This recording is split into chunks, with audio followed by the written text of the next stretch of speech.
લોકાચારનો ત્યાગ કરે. એટલે હવે અહીંયા ખાસ આપણને મનમાં એવું થાય કે કેમ રહેવું, પણ ઠાકોરજી આજ્ઞા કરી દીધી છે. એક વખત આપણે જો લોકાચારનો ત્યાગ કરી દીધો પછી તો આપણને ઠાકોરજી હાથ પકડે છે, પછી કોઈ બગાડી નથી શકતું.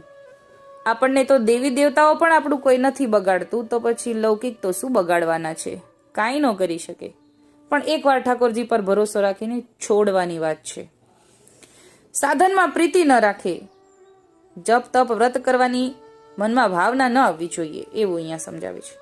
સદા શુદ્ધ પુષ્ટિનો વ્યવહાર અંગીકાર કરે, સખડી અનસખડી પ્રસાદી સામગ્રી જૂઠણનો વિવેક સમજીને પછી પ્રસાદ ગ્રહણ કરે. આના વિવેક પણ બહુ વધારે આપણે જાણવા જેવા છે.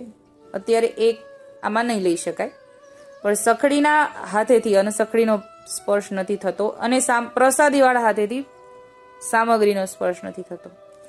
ભગવદ ભોગ્ય વસ્તુ પોતે ગ્રહણ ન કરે તો મહાપતિત થાય. અમારા દ્રવ્યમાં મન ચલાયમાં ન કરે, અનન્યતા, દ્રઢતા, વિશ્વાસ, પ્રેમ, શ્રદ્ધા સાથે વિવેકથી માર્ગમાં પ્રભુ આજ્ઞા અનુસાર વર્તે.